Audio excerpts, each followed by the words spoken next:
mentioned that today was a little bit of a lighter day compared to the previous 5 or 6 practices you guys had. Just how would you assess how the team's handled training camp so far? Yeah, I mean, we've been working. This week has pretty much been another training camp. We've been implementing new things, working on things that we've already been doing, just trying to fine-tune everything before Sunday's game. And we're just trying to get better and better every day. And we have this week. We've been working really hard. We've been competing in these practices we've had. And, yeah, it's been good. There's an annual NBA PM survey that came out today and asking about who's most likely to win MVP. Luka received the second most votes after Nikola Jokic. When you join this team, you're joining a guy, Luka is 26 years old, like, how do you view it? Like, do you think you're joining a guy who could be the MVP of the league? Like, I guess, your perspective on where he stands. For sure. I mean, he's talented enough. We have a good enough team to help him get, whatever he needs. But as far as talent goes, he has all of it to be able to, get MVP. And yeah. Speaking with DeAndre yesterday, he talked about the fact that he really hasn't gotten as much time with Luka on the court.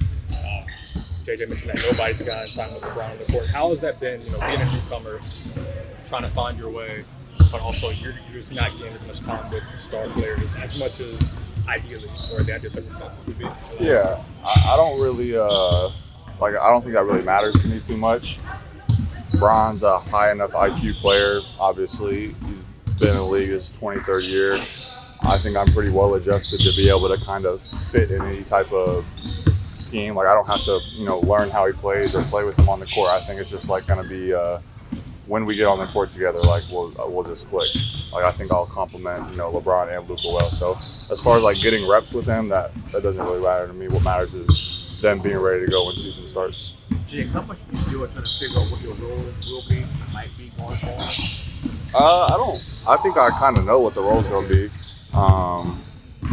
Once everyone's back and playing, I'm going to just be, like I told him, complimenting everyone, all the star players, spacing the floor, shooting threes, crashing, getting offensive rebounds, creating extra possessions for the team, defending with toughness, just out there playing hard, playing winning basketball.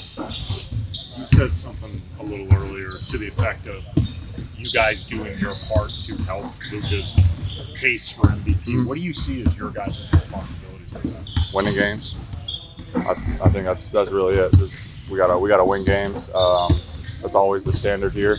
It's obviously my first year here, but I know what the standard is, and we got to go out there and accomplish that. Reviewing your film over the first couple of preseason games, what did you feel like you did well, and what do you feel like you're trying to do better going into Sunday? Yeah, I mean, I had the ball in my hands probably a lot more than I'm going to have it during the season. So, and I'm comfortable doing that. I had more turnovers than I like having. Just awesome. I don't like turning the ball over, and I had some bad ones. Outside of that, I mean, probably could have shot the ball more, been a little bit more aggressive with certain guys out. Thought I crashed the ball, or crashed pretty well. Thought I defended all right. That's going to get better once season starts, but it's been pretty average so far, I'd say. Anything else? Marcus, how would you assess how your training camp personally? I know you're dealing with sickness yesterday, been dealing with Achilles and opportunities. How would you assess what you've been able to do up to this point?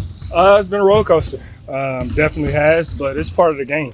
The staff is doing a great job of controlling what we control. With the tendinopathy, making sure we're doing all the things to load it, to get it back used to the things that we're doing, and the increasing intensity. The stomach stuff happens, sickness happens, especially when you got a 1-year-old. So I've just been dealing with a lot, but overall, it's been a great experience, and it's only continued to be great. JJ mentioned that you were a full participant in today's practice. Do you anticipate playing on Sunday against the Warriors? We're taking day by day, but today was a good day to be out there, full practice, with no issues and no restraints. But we're definitely going to take it day by day. Achilles is nothing to play with, as we can see. We have been seen in this league. So we just want to be precautionate with it and take as much caution as we can. But I plan to play during preseason, just don't know when. What's the mental side of dealing with tendinopathy?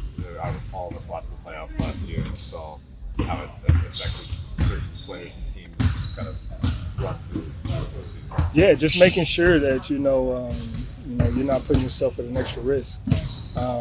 With these type of things, you tend to feel better than you are sometimes. And with our counterparts and our colleagues seeing the things that they've been going through, you just want to make sure it doesn't happen to you. So mentally, it's been a roller coaster as well. But I have a great support cast around me to keep my head straight, to keep me optimistic, and the work that I'm doing to strengthen the tendon and maintaining it keeps me optimistic as well. Is there any monitoring process that you can go through regularly to actually see how at risk you would be of it getting worse versus? Yeah, you can do tendon scans to see where the tendon is, and all the tendon scans I've got is you got great strength, stability. It's just the nerve parts of the tendon is just aggravated right now, which is common. You just gotta load it, and pretty much shock the body, tell the body, hey, I'm ready to go. It's okay. We can push it.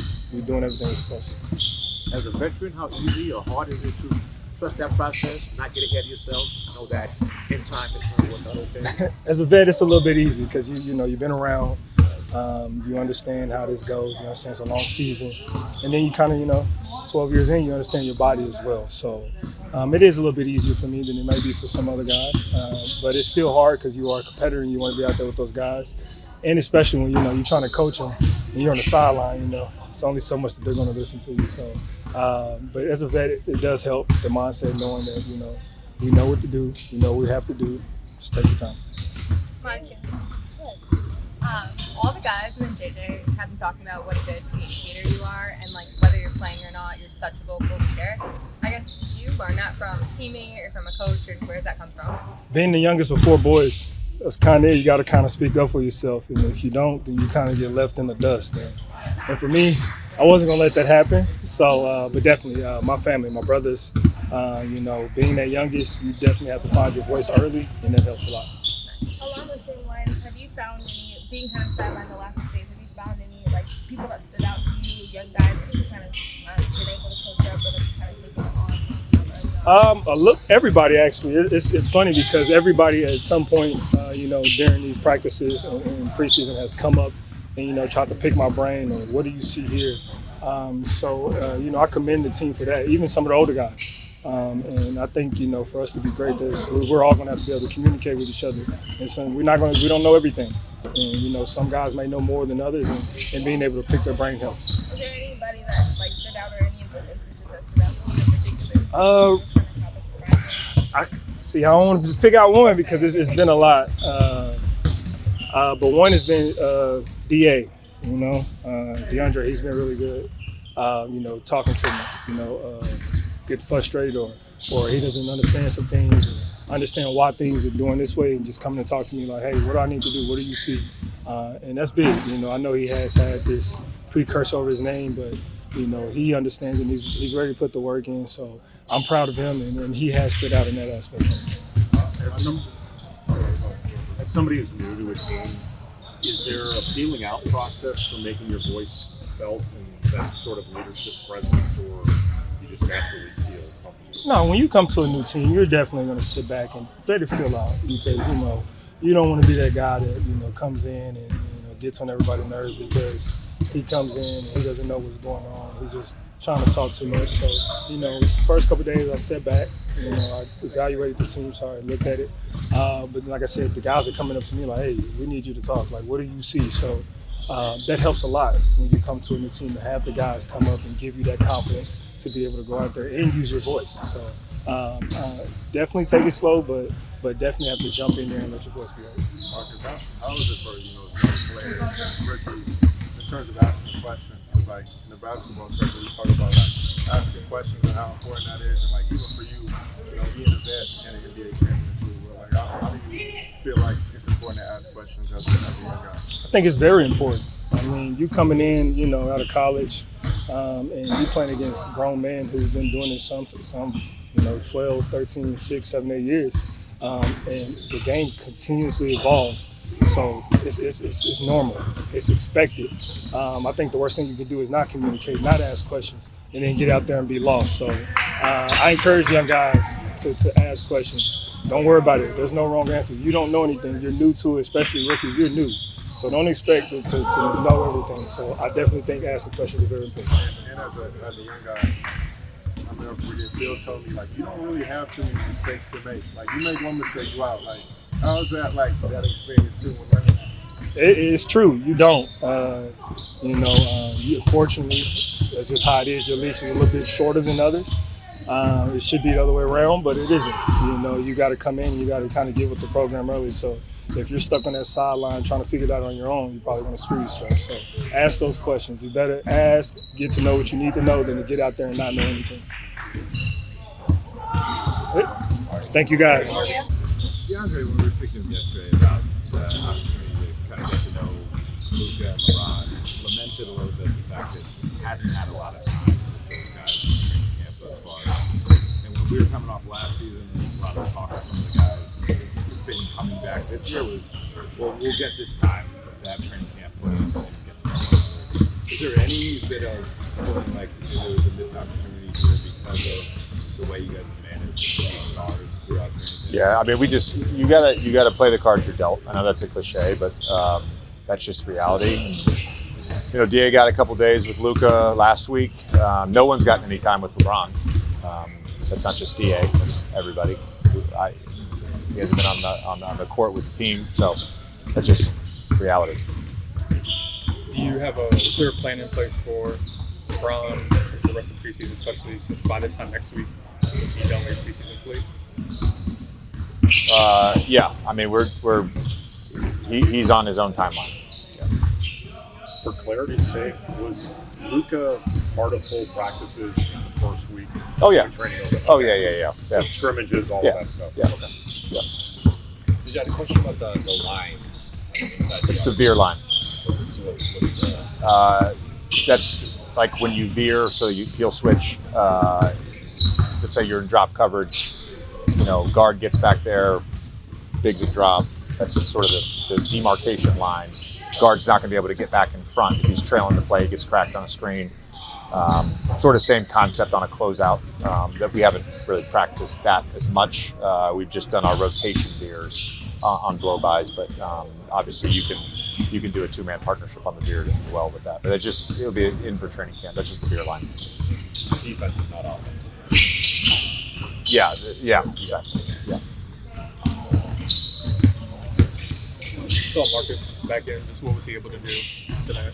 Full participant. Yeah, full participant. Loved his energy. We, it was a lighter day, not just in terms of duration, but in terms of intensity, and still played some live, and guys got after it. It was good. Do you think you'll play this weekend in your preseason? Who? Marcus. That would be based on his sort of recovery off today, I would guess. Tomorrow will be off. We'll get a practice in on Saturday. It certainly seems like he's trending that way, but again, when you're dealing with an injury, you just never know how it's going to respond. Thanks, Coach. All right.